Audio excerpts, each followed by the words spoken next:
ప్రార్థన.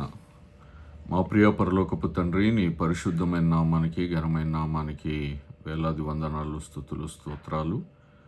మరొకసారి నీ కరుణాపీఠం యొద్దకు వచ్చి నీ బంగారు పాదములను ముద్దు పెట్టుకొని నాయన మా పాపములను ఒప్పుకొనొచ్చు మమ్మల్ని క్షమించమని వేడుకుంటూ, కుమారుడైన యేసుక్రీస్తు శిలువ మరణ పునరుద్ధానం ద్వారా మమ్మల్ని నీతిమంతులుగా చేసి నేను అబ్బా తండ్రి అని పిలిచే భాగ్యము ఈ ఉదయం నిన్ను స్తుతించి ఆరాధించి ప్రార్థన విజ్ఞాపన చేసి నీ స్వరం వినే భాగ్యాన్ని మాకు ఇచ్చినందుకు నీకు వందనాలు.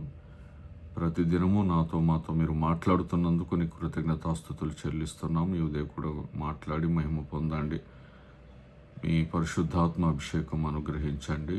పరిశుద్ధాత్మ దేవుడా తండ్రి మాట్లాడుచుండగా ఆయన ప్రతి మాట తేటగా స్పష్టంగా అర్థం చేసుకొని మా ప్రభువును కుమారుడైన యేసుక్రీస్తు అతి శ్రేష్టమైనటువంటి ప్రత్యక్షతలు మేము పొందుకొని మమ్మల్ని మేము స్వపరీక్ష చేసుకునే కృపను అనుగ్రహించండి.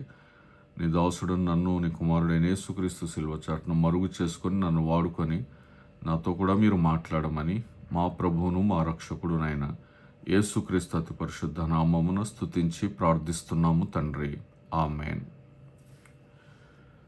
దేవునికి మహిమ కలుగునుగాక. మరి నిన్నటి దినమున పరిశుద్ధ సరిహద్దులను కాపాడుట, దేవుని రాజ్యములో ఎవరైతే పని చేస్తున్నారో, సహకారాన్ని అందిస్తున్నారో వాళ్ళని గౌరవించట అనే అంశాన్ని ధ్యానం చేసుకున్నాం. మరి ఈరోజు పరిశుద్ధతను కాపాడుట, దేవుడిచ్చిన వారసత్వాన్ని కాపాడుట లేదా సంరక్షించుట. పరిశుద్ధతను కాపాడుట, దేవుడిచ్చిన వారసత్వాన్ని సంరక్షించుట. దీనికి అనుబంధంగా ఈరోజు మనము ప్రపంచవ్యాప్తంగా ఉన్న దేవుని బిడ్డలు ఇశ్రాయేలుతో కలిసి సంఖ్యాకాండము 34వ అధ్యాయము 18 నుండి 29 వచనాలు. సంఖ్యాకాండము 34వ అధ్యాయము 18 నుండి 39 వచనాలు. మరియు ఆ దేశమును మీకు స్వాస్థ్యముగా పంచిపెట్టుటకు ప్రతి గోత్రములో ఒక్కొక్క ప్రధానుని ఏర్పరచుకొనవలెను. వారెవరనగా యూదా వారి గోత్రములో యెఫున్నె కుమారుడైన కాలేబు, షిమ్యోనీయుల గోత్రంలో అమీహూదు కుమారుడైన షెమూయేలు, బెన్యామీనీయుల గోత్రంలో కిస్లోను కుమారుడైన ఎలీదాదు, దానీయుల గోత్రంలో యొగ్లీ కుమారుడైన బుక్కి ప్రధాని, యోసేపు పుత్రులలో ఏఫోదు కుమారుడైన హనీయేలు మనష్షీయుల గోత్ర ప్రధాని, ఎఫ్రాయిమీయుల గోత్రంలో షిఫ్తాను కుమారుడైన కెమూయేలు ప్రధాని, జెబూలూనీయుల గోత్రంలో పర్నాకు కుమారుడైన ఎలీషాపాను ప్రధాని, ఇశ్శాఖారీయుల గోత్రంలో అజాను కుమారుడైన పల్తీయేలు ప్రధాని, అషేరీయుల గోత్రంలో షెలోమి కుమారుడైన అహీహూదు ప్రధాని, నఫ్తాలీయుల గోత్రంలో అమీహూదు కుమారుడైన పెదహేలు ప్రధాని. కనాను దేశంలో ఇశ్రాయేలులకు వారి వారి స్వాస్థ్యములను పంచిపెట్టుటకు యెహోవా ఆజ్ఞాపించిన వారు వీరే. అలాగనే సంఖ్యాకాండం 35వ అధ్యాయం 1 నుండి 8 వచనాలు. సంఖ్యాకాండం 35వ అధ్యాయం 1 నుండి 8 వచనాలు. మరియు యెరికో యొద్ద యోర్దానుకు సమీపమైన మోయాబు మైదానములలో యెహోవా మోషేకు ఇలాగు సెలవిచ్చెను. ఇశ్రాయేలీలు తాము పొందు స్వాస్థ్యములో లేవీయులు నివసించుటకు వారికి పురములను ఇయ్యవలెనని వారికి ఆజ్ఞాపించుము. ఆ పురముల చుట్టూనున్న పల్లెలను లేవీయులకు ఇయ్యవలెను. వారు నివసించుటకు ఆ పురములు వారి వగును. వాటి పొలములు వారి పశువులకును వారి మందలకును వారి సమస్త జంతువులకును ఉండవలెను. మీరు లేవీయులకు ఇచ్చు పురముల పల్లెల ప్రతి పురము యొక్క గోడ మొదలుకొని చుట్టూ 1000 మూరలు. మరియు మీరు ఆ పురముల వెలుపడి నుండి తూర్పు దిక్కున 2000 మూరలను, దక్షిణ దిక్కున 2000 మూరలను, పడమటి దిక్కున 2000 మూరలను, ఉత్తర దిక్కున 2000 మూరలను కొలవవలెను. ఆ నడుమ పురము ఉండవలెను. అది వారి పురములకు పల్లెలుగా ఉండను. మరియు మీరు లేవీయులకు ఇచ్చు పురములలో 6 ఆశ్రయపురములు ఉండవలెను. నరహంతకుడు వాటిలోనికి పారిపోవునట్లుగా వాటిని నియమింపవలెను. అవియుగాక 42 పురములను ఇయ్యవలెను. వాటి పల్లెలతో కూడా మీరు లేవీయులకు ఇవ్వవలసిన పురములన్నీ 48. మీరు ఇచ్చు పురములు ఇశ్రాయేలుల స్వాస్థ్యముల నుండి ఇవ్వవలెను. మీరు ఎక్కువైన దానిలో ఎక్కువగాను, తక్కువైన దానిలోనూ తక్కువగాను ఇవ్వవలెను. ప్రతి గోత్రము తాను పొందు స్వాస్థ్యము చొప్పున తన తన పురములలో కొన్నింటిని లేవీయులకు ఇవ్వవలెను. ఈరోజు ఈ సంఖ్యాకాండంలోని ఈ అధ్యాయాల్లో వచనాలు చదువుకున్నాం. ఇప్పుడు క్రొత్త నిబంధనలో మార్కు సువార్త 9వ అధ్యాయము 43 నుండి 50 వచనాలు. మార్కు సువార్త 9వ అధ్యాయము 43 నుండి 50 వచనాలు. నీ చెయ్యి నిన్ను అభ్యంతరపరచిన ఎడల దానిని నరికివేయము. నీవు 2 చేతులు కలిగి నరకములోని ఆరని అగ్నిలోనికి పోవుట కంటే అంగహీనుడవై జీవములో ప్రవేశించుట మేలు. నీ పాదము నిన్ను అభ్యంతరపరచిన ఎడల దానిని నరికివేయము. 2 పాదములు కలిగి నరకములో పడవేయబడుట కంటే కుంటివాడవై నిత్య జీవంలో ప్రవేశించుట మేలు. నీ కన్ను నిన్ను అభ్యంతరపరచిన ఎడల దాన్ని తీసి పారవేయము. 2 కన్నులు కలిగి నరకములో పడవేయబడుట కంటే ఒంటి కన్ను గలవాడవై దేవుని రాజ్యములో ప్రవేశించుట మేలు. నరకమున వారి పురుగు చావదు, అగ్ని ఆరదు. ప్రతి వానికి ఉప్పు సారము అగ్ని వలన కలుగును. ఉప్పు మంచిదే గాని ఉప్పు నిస్సారమైన ఎడల దేని వలన మీరు దానికి సారము కలుగజేతురు? మీలో మీరు ఉప్పు సారము గలవారై ఉండి ఒకరితో ఒకరు సమాధానముగా ఉండుడని చెప్పాను. ఈ చదువుబడినటువంటి సంఖ్యాకాండము మరి 34వ అధ్యాయము 16వ వచనం నుండి 35వ అధ్యాయము 8 వచనాల వరకు గనక మనం చూసుకున్నట్లయితే ఈ భాగంలో దేవుడు కనాను దేశాన్ని గోత్రాలకు పంచడానికి నాయకులను నియమిస్తాడు. ఒక్కొక్క ప్రధానిని నియమిస్తాడు. లేవీయులకు వారికి ప్రత్యేక భూభాగం ఇవ్వకుండా ఈ 48 లేవీయుల పట్టణాలను మరియు వాటి చుట్టూ మేత భూములు ఇస్తాడు. ఆ తర్వాత లేవీయులు దేశమంతటా నివసిస్తూ ధర్మశాస్త్రాన్ని బోధించాలి, ప్రజలను పరిశుద్ధ జీవితంలోనికి నడిపించాలి. ఈ భాగాలు మనము చూసుకున్నాం. అంటే లేవీయులు దేశమంతటా విస్తరించి ఉండడం వల్ల ధర్మశాస్త్రము ప్రతి గోత్రములో బ్రతికుండేది, జీవించి ఉండేది. ఆ రకంగా దేవుడు ఏర్పాటు చేశాడు. రెండవది, పరిశుద్ధత కేవలం ఆలయంలోనే కాదు, సమాజం అంతటా కూడా వ్యాపించాలి. పరిశుద్ధులుగా దేవుని మందిరంలో ఉండడమే కాదు, సమాజంలో కూడా ఉండాలి. ఆ బాధ్యత లేవీయుల మీద పెట్టి ధర్మశాస్త్రము మరి ప్రతి గోత్రం వారికి వినిపించేలాగా, నడిపించేలాగా దేవుడు ఏర్పాటు చేశాడు. ఇప్పుడు మార్కు సువార్త 49వ అధ్యాయము 43 నుండి 50 వచనాలు మనం చూసుకున్నాం. మార్కు సువార్త 9వ అధ్యాయం 43 నుండి 50. పాపంలో పడేవేసే ప్రతి దానిని మరి ఖచ్చితంగా తొలగించమంటున్నాడు.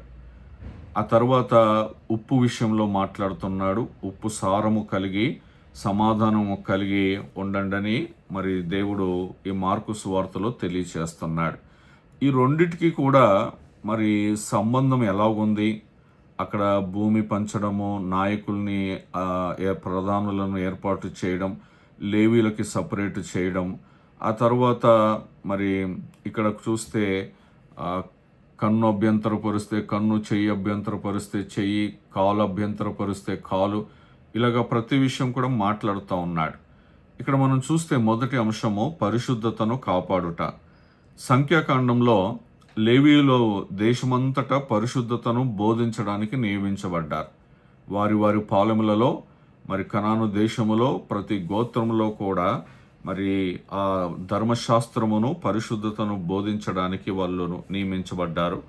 మార్కు సువార్తలో ఏం జరుగుతుందంటే పాపానికి కారణమయ్యే దాన్ని దేవుడు తొలగించమంటున్నాడు. చెయ్యి ఆటంకపరిస్తే చెయ్యి నరికివేయమంటున్నాడు, కాలు ఆటంకపరిస్తే కాలుని నరికివేయమంటున్నాడు. అక్కడ పరిశుద్ధతను కోరుకుంటున్నాడు, ఇక్కడ కూడా పరిశుద్ధతను కోరుకుంటున్నాడు. అక్కడేమో బోధించడానికి, పునరుద్ధరించడానికి వాళ్ళు ఏర్పాటు చేయబడ్డారు. మార్కు సువార్తలో పాపానికి కారణమయ్యే ప్రతిదానిని తొలగించాలని దేవుడు తెలియచేస్తున్నాడు. ధర్మశాస్త్రము పరిశుద్ధ జీవితాన్ని నేర్పిస్తుంది. ధర్మశాస్త్రం అనేది పరిశుద్ధ జీవితాన్ని నేర్పిస్తుంది. మరి పాపము ఎలా పోతుంది అని అంటే యేసు ప్రభు రక్తం చేత పాపం పోతుంది. మరి పరిశుద్ధతను ఎలా కాపాడుకుంటాము అని అంటే వాక్యము ద్వారానే కాపాడుకుంటూ ఉంటాం. త్వర జీవితము లేకపోతే ధర్మశాస్త్రము పరిశుద్ధ జీవితాన్ని నేర్పిస్తుంది. తర్వాత పరిశుద్ధత బయటి ఆచారాలతో మాత్రమే కాకుండా హృదయము మార్పుతో అది ప్రారంభమవుతుంది. పాత నిబంధనలో మనం చూస్తే పరిశుద్ధత కొరకు బలులు అర్పించేది, అర్పణలు తీసుకొచ్చేది, బూడిద నీళ్లు చల్లుకునేది, ఇలా రకరకాల పద్ధతులను దేవుడు ఏర్పాటు చేశాడు. ఇప్పుడు మనము హృదయంలో మార్పుతో ఆ పరిశుద్ధత అనేది ప్రారంభమవుతుంది. పేతురు రాసిన మొదటి పత్రిక మొదటి అధ్యాయము 15-16 వచనాలు మనం చూసుకుంటే, పేతురు రాసిన మొదటి పత్రిక మొదటి అధ్యాయం 15-16 వచనాలు. కాగా మీరు విధేయులకు పిల్లలై మీ పూర్వపు అజ్ఞాన దశలో మీకుండిన ఆశలను అనుసరించి ప్రవర్తింపక, మిమ్మల్ని పిలిచిన వాడు పరిశుద్ధుడై ఉన్న ప్రకారము మీరును సమస్త ప్రవర్తన యందు పరిశుద్ధులై ఉండుడి అని అంటాడు. అలాగనే హెబ్రీ పత్రిక 12వ అధ్యాయం 14వ వచనంలో పరిశుద్ధత లేకుండా ఎవడును ప్రభువును చూడలేడు. కాబట్టి అందరితో సమాధానమును పరిశుద్ధత కలిగి ఉండటకు ప్రయత్నించుడి అని చెబుతాడు. కాబట్టి మన ఆధ్యాత్మిక జీవితంలో మొట్టమొదట పరిశుద్ధతను కాపాడుకొనుట అనేది చాలా ప్రాముఖ్యమైన విషయం. అది ఎలా జరుగుతుంది అని అంటే లేవీయులు అందరూ కూడా దేశమంతటా తిరిగి ధర్మశాస్త్రమును బోధిస్తూ అందరికీ పరిశుద్ధతను తెలియచేయాలి, ప్రకటించాలి, పరిశుద్ధత విషయంలో హెచ్చరించాలి. ఈరోజు క్రొత్త నిబంధనలో ఉంటున్న మనము కూడా అందరితో సమాధానం కలిగి ఉండాలని, పరిశుద్ధత కలిగి ఉండాలని, ఆ పరిశుద్ధత లేకుండా ఎవరు ప్రభువుని చూడలేరని దేవుడు మనకు తెలియచేస్తున్నాడు. ఇప్పుడు రెండవ అంశము లేవీయుల సేవ, ఉప్పు గురించినటువంటి ప్రస్తావన మనం చూసాం. యూదుల సాంప్రదాయం ప్రకారము ఉప్పు అనేది నిబంధనకు చిహ్నం. లేవియకాండము 2వ అధ్యాయము 13వ వచనంలో ఈ రకంగా ఉంటుంది.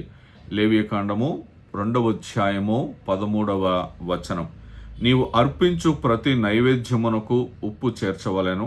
నీ దేవుని నిబంధన యొక్క ఉప్పు నీ నైవేద్యము మీద ఉండవలెను. నీ అర్పణములు అన్నిటితోనూ ఉప్పు అర్పింపవలెను. ఇక్కడ మనం చూస్తే అర్పించే ప్రతి నైవేద్యములో ఉప్పు చేర్చమంటున్నాడు. అది నీ దేవుని నిబంధన యొక్క ఉప్పు నీ నైవేద్యం మీద ఉండవలెను అని అంటున్నాడు. నీ అర్పణములన్నిటితో ఉప్పు అర్పింపవలెను అని అంటున్నాడు. ఆ 13వ వచనంలో మొదటి భాగము నీవు అర్పించు ప్రతి నైవేద్యం అంటున్నాడు. చివరిలో నీ అర్పణములన్నిటితోనూ ఉప్పు అర్పింపవలను అని అంటున్నాడు. నిబంధనను కాపాడే సేవకులు మరి ప్రతి ఒక్కరూ ఎవరైనా సరే ఉప్పు తీసుకొని దేవుని సన్నిధిలో కనపడేవారు. ఆ నైవేద్యమునకు ఉప్పు చేర్చేవారు.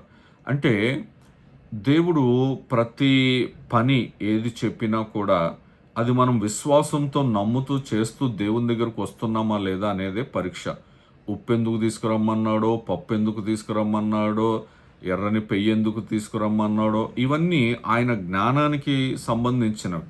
మనకు కొన్ని అర్థం కావు. ఉప్పు విషయంలో ఏదన్నా పెట్టొచ్చు కదా, ఇవన్నీ మనకు ఆలోచనలు వద్దు. మనము తీసుకొస్తున్నది దేవుడు చెప్పినట్టుగా తీసుకొస్తున్నది. అది ఏం సూచిస్తుంది అనంటే మన విశ్వాసాన్ని సూచిస్తుంది. అయితే క్రొత్త నిబంధనలు ఏమంటున్నాడు పౌలు గారు కొలస్సీలకు రాస్తూ 4వ అధ్యాయం 6వ వచనంలో, కొలస్సీలకు రాసినటువంటి పత్రిక 4వ అధ్యాయం 6వ వచనంలో, ప్రతి మనుష్యునికి ఎలాగూ ప్రత్యుత్తరం ఇవ్వవలెనో అది మీరు తెలుసుకొనుటకై మీ సంభాషణ ఉప్పు వేసినట్లు ఎల్లప్పుడూ రుచిగలదిగాను కృపాసహితముగాను ఉండనీయుడి అని అంటున్నాడు. అక్కడేమో అర్పణ విషయంలో ఉప్పును దేవుడు కోరుకున్నాడు. ఇప్పుడు క్రొత్త నిబంధనలో మన సంభాషణ ఉప్పు వేసినట్లు రుచిగలదిగాను కృపాసహితముగాను ఉండనీయమని చెబుతున్నాడు. ఈరోజు విషయం ఏంటంటే మరి ఆ లేవీయులు తోరాను బోధిస్తూ ఉన్నారు, పరిశుద్ధతను బోధిస్తూ ఉన్నారు, పరిశుద్ధత విషయమై హెచ్చరిస్తూ ఉన్నారు. ఈరోజు మన సంభాషణలో కూడా పరిశుద్ధత ఉండాలి. పరిశుద్ధత ఉండాలి. అది ఎల్లప్పుడూ కూడా రుచికలదుగాను ఉండాలి, కృపాసహితముగాను ఉండనివ్వాలి. ఇది సేవ. దేవుని దగ్గరికి ప్రతి అర్పణములో ఉప్పును తీసుకురావడం అనేది ఒక సేవ. ఆ సేవను మనము ఖచ్చితంగా చేయవలసిన వారమై ఉండాలి. ఇప్పుడు నూతన నిబంధన రాజులైన యాజక సమూహంలో మనం చేర్చబడ్డాం కాబట్టి ఈ యాజకత్వం, ఈ ఉప్పు యాజకత్వం ఎలా చేయాలి, మన సంభాషణలో అది మనం తీసుకురావాలి. ఆ సంభాషణలో దాని సారము కనపడాలి. మొదటిది పరిశుద్ధతను కాపాడుట, రెండవది లేవీయుల సేవ మరి ఉప్పు, మూడవది వారసత్వం. ఇక్కడ మనం చూస్తే సంఖ్యాకాండంలో లేవీయుల వారసత్వం అనేది భూమి మీద ఆధారపడలేదు. మిగతా గోత్రాలకన్నిటికీ కూడా వాళ్ళ వారసత్వం ఏంటంటే భూమి. లేవీయుల వారసత్వం ఏమిటి అనంటే దేవుని సేవ. ఇది చాలా స్పష్టంగా మనం గుర్తించాలి. లేవీయులకి భూమిని వారసత్వంగా ఇవ్వలేదు. దేవుడు వాళ్ళని తన స్వాస్థ్యంగా చేసుకున్నాడు. లేవీయుల వారసత్వం అనేది భూమి కాదు, కానీ దేవుని సేవే గొప్ప వారసత్వం. ఇక్కడ మార్కు సువార్తలో మనము గమనిస్తే మనము ఎక్కడికి చెందవలసిన వారము అనంటే పరలోక రాజ్యానికి చెందాల్సిన వారం.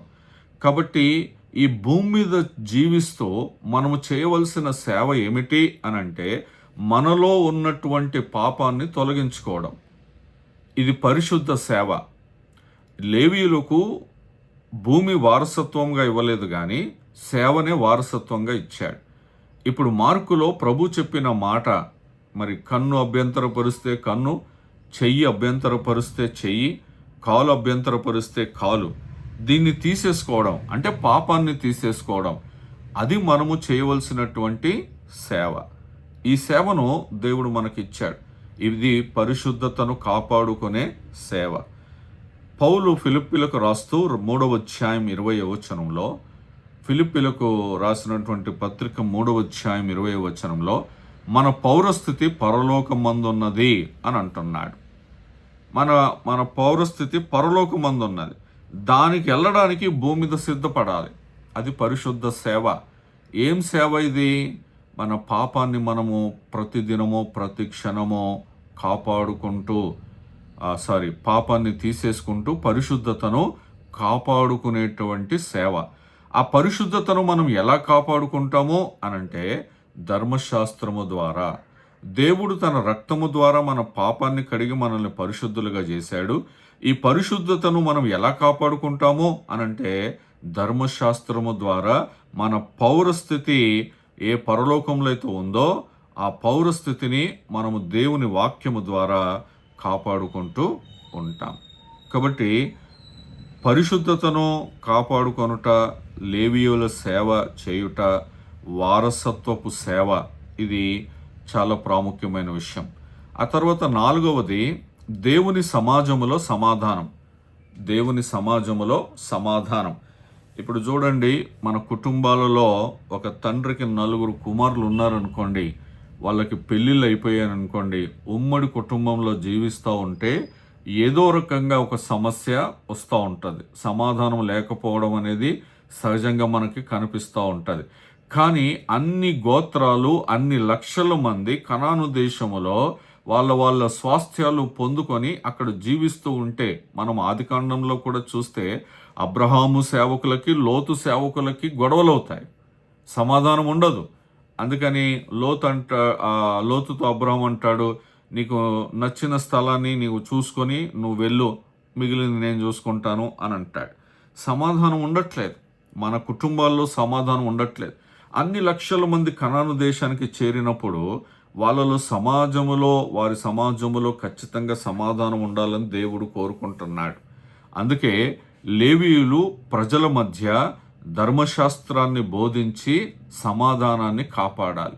ఈరోజు మనము కూడా ప్రజలకు దేవునితో లేనటువంటి సమాధానాన్ని పునరుద్ధరించడానికి దేవుని సువార్తను మనము ప్రకటించాలి. మార్కులో అంటాడు కదా, ఒకరితో ఒకరు సమాధానంగా ఉండండి అని అంటున్నాడు. ఇప్పుడు మనము సమాధానముగా ఉండడమే కాకుండా సమాధానము తండ్రితో లేని వారికి సమాధానమును ఏర్పాటు చేయాలి. సమాధానకర్తలుగా మనం ఉండాలి. రోమీలకు రాస్తూ పౌలు 12వ అధ్యాయం 18వ వచనంలో, రోమీలకు రాసిన పత్రిక 12వ అధ్యాయం 18వ వచనంలో, శక్యమైతే మీ చేతనైనంత మట్టుకు సమస్త మనుషులతో సమాధానముగా ఉండుడి అని అంటున్నాడు. అందరితో సమాధానంగా ఉండడానికి ప్రయత్నం చేయాలి. అది దేవుని రాజ్యపు చిత్తాన్ని నెరవేర్చిన వారముగా అవుతాం. ఎఫెసీలకు రాస్తూ 4వ అధ్యాయం మొదటి 3 వచనాలు కూడా మనం చదువుకుంటే, మీరు సమాధానమును బంధము చేత ఆత్మ కలిగించు ఐక్యమును కాపాడుకొనుట యందు శ్రద్ధ కలిగిన వారై ప్రేమతో ఒకరినొకడు సహించుచు, మీరు పిలువబడిన పిలుపునకు తగినట్లుగా దీర్ఘశాంతంతో కూడిన సంపూర్ణ వినయంతోనూ సాత్వికముతోనూ నడుచుకొనవలనని ప్రభువును బట్టి ఖైదీనైన నేను మిమ్మల్ని బతికుమాలు కొనుచున్నాను అని అంటున్నాడు. కాబట్టి దేవుని కుటుంబముగా మనలో సమాధానం ఉండాలి. అలాగనే మరి దేవుని సమాజంలో కూడా సమాధానము కలిగి ఉండేలాగా మన ప్రయాస ఉండాలి. ఇది చాలా ప్రాముఖ్యమైన విషయం.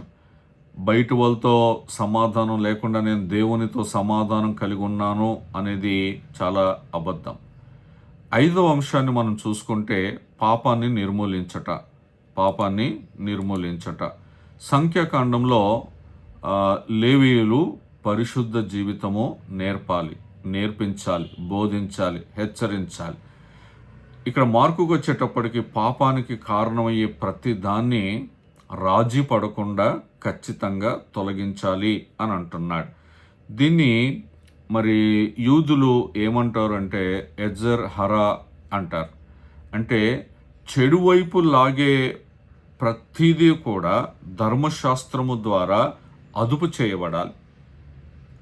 పాపానికి ఏదైతే దారి తీస్తుందో, మరి యేసుప్రభు చెప్పినట్టు మార్కులో, ఈ చెయ్యి పాపానికి దారి తీస్తే దీన్ని అదుపు చేయాలి. ఎలాగనంటే ఇది ఆల్రెడీ పాపం చేయడానికి అలవాటు పడ్డది కాబట్టి ఈ చెయ్యిని తీసేయాలి, దీన్ని బ్రతకనీయకూడదు. ఇది చాలా ప్రాముఖ్యమైన విషయం. అందుకే పౌలు రోమీలకు రాస్తూ 8వ అధ్యాయం 13వ వచనంలో అంటాడు, 8వ అధ్యాయం 13, మీరు శరీరానుసారముగా ప్రవర్తించిన ఎడల చావవలసిన వారై ఉందరు, కానీ ఆత్మచేత శారీర క్రియలను చంపిన ఎడల జీవించెదరు అని అంటున్నాడు. కొలస్సీలకు రాస్తూ 3వ అధ్యాయం 5వ వచనంలో చంపివేయమంటున్నాడు. ఏం చంపివేయమంటున్నాడు? 5వ వచనంలో, కావున భూమి మీదనున్న మీ అవయవములను అనగా జారత్వమును, అపవిత్రతను, కామాతురతను, దురాశను, విగ్రహారాధనైన ధనాపేక్షను చంపివేయుడి అని అంటున్నాడు. ఇక్కడ మనం గమనిస్తే జారత్వము, అపవిత్రత, కామాతురత, దురాశ, విగ్రహారాధన, ధనాపేక్ష ఇవి మన అవయవములంట. 5వ వచనంలో ప్రారంభంలో ఉంది కదా, కావున భూమి మీద ఉన్న మీ అవయవములను అనగా మనకి కన్ను, చేతులు, కాళ్ళు ఎలాగున్న అవయవంలో మనకు జారత్వం, అపవిత్రత, కామాతురత, దురాశ, విగ్రహారాధన, ధనాపేక్ష ఇవి అవయవాలుగా ఉంటున్నాయి. ఇవి మనల్ని నాశనం చేస్తాయి. కాబట్టి ఇవి నాశనం చేయకముందే మనం వాటిని నాశనం చేయాలి, పాపాన్ని నిర్మూలించాలి. 6వ అంశం మనం చూసుకుంటే దేవుని ప్రజల మధ్య మరి వెలుగు. సంఖ్యాకాండంలో లేవీయులు దేశమంతటా ఉండి, ప్రతి చోట ఉండి వాళ్ళు ఏం చేయాలి? దేవుని జ్ఞానాన్ని వ్యాపింప చేయాలి, దేవుని వెలుగును ప్రసరింప చేయాలి. ఎందుకంటే చీకట్లో ఉన్నారు కాబట్టి. మరి మార్కు సువార్తలో ఉప్పు లోకానికి ఎలాగున ప్రభావవంతంగా ఉంటుందో, అది ఎలాగున శుద్ధి చేస్తుందో, ఎలాగున పాపాన్ని తీసివేస్తుందో ఆ విషయాన్ని యేసు ప్రభువారు జ్ఞాపకం చేస్తూ ఉన్నాడు.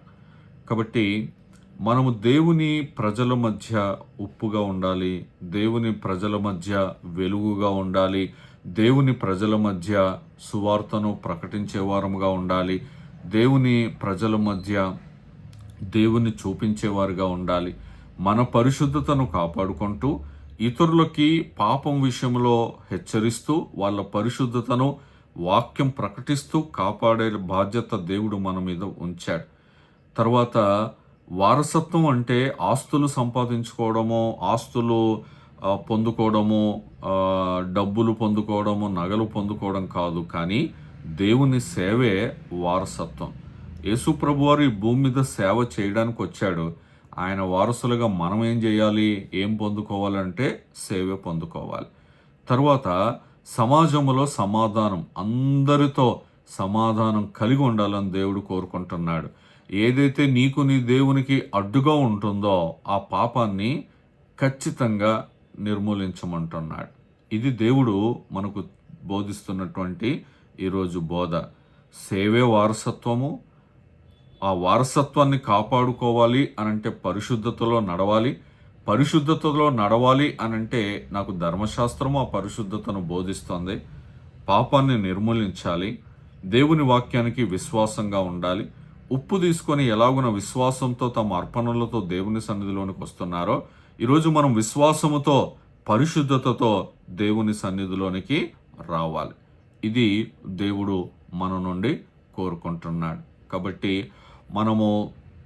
మన తండ్రులు మనకేమి వారసత్వం ఇచ్చారు, ఏమి ఇచ్చారు అనేది కాదు. మీరు చూడండి, మరి ఆఫీస్ రూమ్లో నా దగ్గర బుక్స్ ఉంటాయి. ఇవి నేను కొన్ని సంవత్సరాల క్రితం సంపాదించినప్పుడు ఒక దైవజనుడు ఇవి నీకెందుకు, నీకు అవసరం లేదు కదా, నాకు ఇచ్చేయచ్చు కదా అని అన్నాడు. అప్పుడు నేను అన్నాను, ఇవి నాకే కాదు నా పిల్లలకి వారసత్వంగా వస్తాయి. ఈ దేవుని లేఖన భాగాలు, దేవుని గురించి ధ్యానం చేసే విషయాలు అన్నీ కూడా ఈ పుస్తకాలలో ఉన్నాయి. ఇవి నా పిల్లలకు వారసత్వంగా వస్తాయి, భవిష్యత్తులో వాళ్ళకి ఆశీర్వాదకరంగా ఉంటాయి అని చెప్పాను. అలాగునే మన వారసత్వం ఏమిటి అని అంటే మన మాదిరికరమైనటువంటి జీవితం, మన పరిశుద్ధమైనటువంటి జీవితం, మన సేవా జీవితము మన పిల్లలకి వారసత్వంగా రావాలి. ఆ వారసత్వంలోనికి రావాలి అనంటే మనము మన పిల్లలకి దేవుని వాక్యమును, ధర్మశాస్త్రమును బోధించే వారముగా ఉండాలి. ఇంట్లో బోధించాలి, బయట బోధించాలి. అప్పుడే ఆ పరిశుద్ధతను కాపాడుకుంటాం. దేవుడిచ్చిన వారసత్వాన్ని, ఏంటి, సేవా వారసత్వాన్ని కూడా కాపాడుకుంటాం. పాస్టర్ల పిల్లలు సేవ చేయొచ్చా, సేవకులుగా ఉండొచ్చా అని అంటే ప్రార్థన చేయడము మన బాధ్యత. వాళ్ళను పరిశుద్ధతలోనికి నడిపించడం మన బాధ్యత. మన సేవ వారసత్వాన్ని, ఆస్తుల కంటే సేవ వారసత్వాన్ని, సేవ చేయడం మంచిదా కాదా ఈ లోకంలో? అన్నిటికంటే శ్రేష్టమైనది. కాబట్టి మన పిల్లలకి ఆ సేవ వారసత్వాన్ని అప్పగించాలి. సమాజాన్ని పునరుద్ధరించడానికి, సమాజాన్ని దేవునితో తిరిగి మరలా సమాధానములో నడిపించడానికి ఆ దేవుడిచ్చిన వారసత్వాన్ని కాపాడుకోవాలి. మొదటగా మన వ్యక్తిగత పరిశుద్ధతను కాపాడాలి, సమాజం యొక్క పరిశుద్ధతను కూడా కాపాడాలి. మరి దేవుడిచ్చిన వారసత్వాన్ని సంరక్షించుకోవాలి. యుగ యుగాలు, యేసు ప్రభు రెండవ రాకడ వరకు. మన తర్వాత ఎన్ని తరాలు ఉంటాయో, లేకుంటే ఈ తరంలోనే అయిపోతుందో మనకు తెలియదు, కానీ మన పరిశుద్ధతను కాపాడుకోవాలి. దేవుడిచ్చిన వారసత్వం అనే సేవను కూడా కాపాడుకోవాలి. ఆ కృప దేవుడు మనకు దయచేయునుగాక. ఆమేన్.